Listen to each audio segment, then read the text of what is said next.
Salut les amis, nous sommes le lundi 30 décembre. Donc suite à ma vidéo d'hier, il y a bien entendu beaucoup d'agriculteurs qui m'appellent, des non-syndiqués comme des syndiqués, beaucoup de syndiqués CR, des présidents de département. Donc ils sont très ennuyés parce que ils aimeraient beaucoup bouger la semaine prochaine, mais on leur dit qu'il faut qu'ils fassent des réunions dînatoires à partir du 6-7 pour les futures élections chambre d'agriculture. Donc vous savez ce que j'en pense, donc je vais vous en remettre une autre couche. Donc ouvrez bien grand vos oreilles, les cols blancs de la CR et de la FNSEA. Pour moi, ces élections chambre d'agriculture ne servent à rien. Déjà, le mode de scrutin me plaît vraiment pas. Sous pli cacheté par vote postal, je trouve ça très malsain. Après, pendant des jours, on ne sait pas où l'urne elle passe, on ne sait pas si elle est à la chambre d'agriculture sortante ou si elle est à la préfecture. Tout ça, je le sais en connaissance de cause, puisque j'y suis allé 2 fois en tant que non syndiqué sur la liste coordination rurale. Donc, il faut arrêter la mascarade, les amis. Après, quand bien même vous auriez les chambres d'agriculture, mes amis de la CR, vous seriez en incapacité de changer quoi que ce soit. La preuve en est, c'est que vous avez la chambre d'agriculture 47, il y en a eu d'autres, il y a des confs, d'autres détenus par la CR, vous n'avez rien changé du tout. Il y a toujours eu autant de suicides et de faillites dans vos départements comme ailleurs, pour la simple et unique raison, et je suis bien placé pour le savoir, puisque je connais un directeur de chambre d'agriculture, d'une grosse chambre d'agriculture FNSEA, ancien bras droit de Rousseau, qui a démissionné. Pourtant il palpait beaucoup d'argent chaque mois, mais il ne pouvait plus cautionner ce système où les agriculteurs n'ont plus leur mot à dire. Les chambres d'agriculture sont dirigées par des technocrates et des cols blancs bruxellois et parisiens, en les alimentant par des subventions.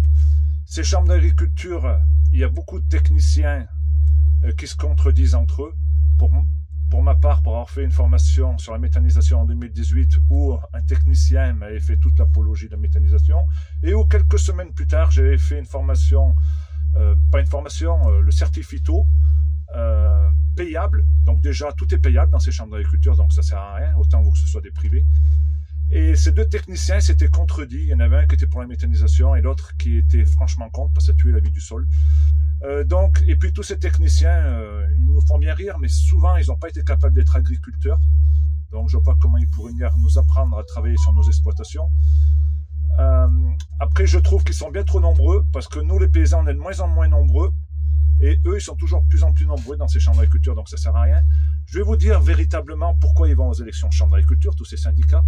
Aux élections chambre d'agriculture, c'est pour avoir la représentativité pour les 5 prochaines années. Et c'est des millions d'euros qui sont en jeu.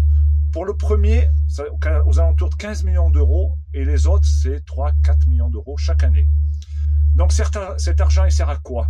Il va jamais revenir dans les poches des agriculteurs. Il va rester là-haut dans les cols blancs des syndicats.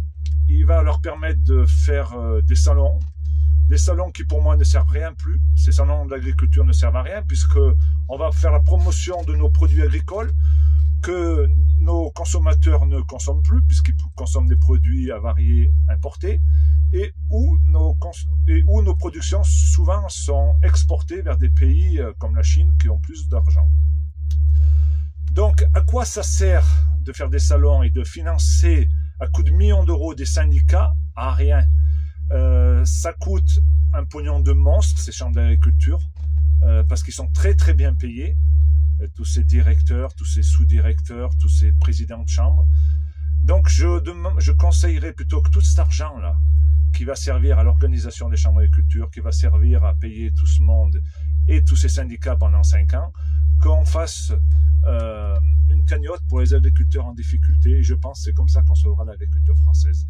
Donc je dis aux agriculteurs qui se posent la question, oui, vous devez, c'est un devoir d'aller manifester et de monter à Paris, parce qu'on monte le 5, mais on ne sait pas quand on va redescendre. Et on a besoin de soldats, de beaucoup de soldats. Et on a besoin du peuple, parce que le peuple, vous êtes obligé de consommer. Et demain, s'il n'y a plus de paysans, il n'y a plus de pays, il n'y a plus de produits, il n'y a plus de vie. La bise!